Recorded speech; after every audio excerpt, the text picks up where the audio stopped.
ধরুন কারো চাকরি নেই, কারো চাকরি চলে গিয়েছে বা সে এখনও কোনো জব খুঁজে পাচ্ছে না, বেকার। তো সেই ক্ষেত্রে কি আমরা বলবো that person is unemployed? Grammatically সেন্টেন্সটা কিন্তু ঠিক হবে, কিন্তু পোলাইট সেন্টেন্স মোটেও হবে না এবং খুব একটা বেশি ভালো লাগবে না এই সেন্টেন্সটা শুনতে, বলতেও ভালো লাগবে না। আজকের ক্লাসে চলুন আমরা শিখে নিই কেউ যদি আনএমপ্লয়েড হয় তাকে আমরা কি কি উপায় বলতে পারি যে সে আসলে unemployed but in a better sense. So well, চলুন তাহলে দেখে নিই। ফার্স্ট অফ অল আমরা কিন্তু চাইলে ব্যবহার করতে পারি number 1 between jobs. Between jobs.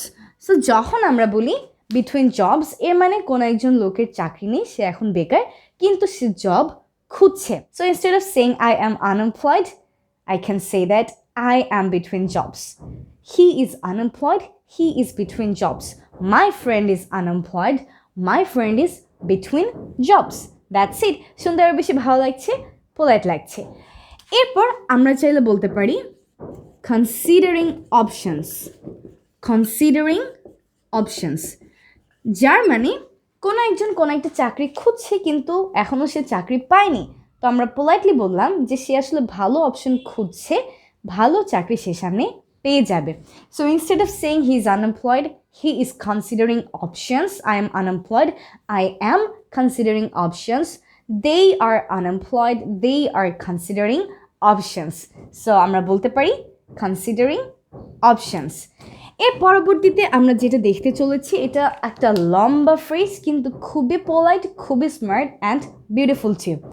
আমরা বলতে পারি embarking on a journey of self discovery. কি বলুন তো?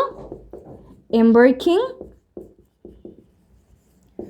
On a journey of self Discovery.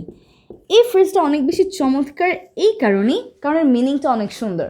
যখন আমরা বলি কাউকে embarking on a journey of self discovery, এর মানে হচ্ছে এখন কেউ কোনো কাজ করছে না, সে হয়তো বা এখন বেকার, কিন্তু সে আসলে নিজের উপর তার টাইমটা স্পেন্ড করছে এবং নিজেই কিছু একটা করতে চায়, যেমনটা উদ্যোক্তারা করে থাকেন।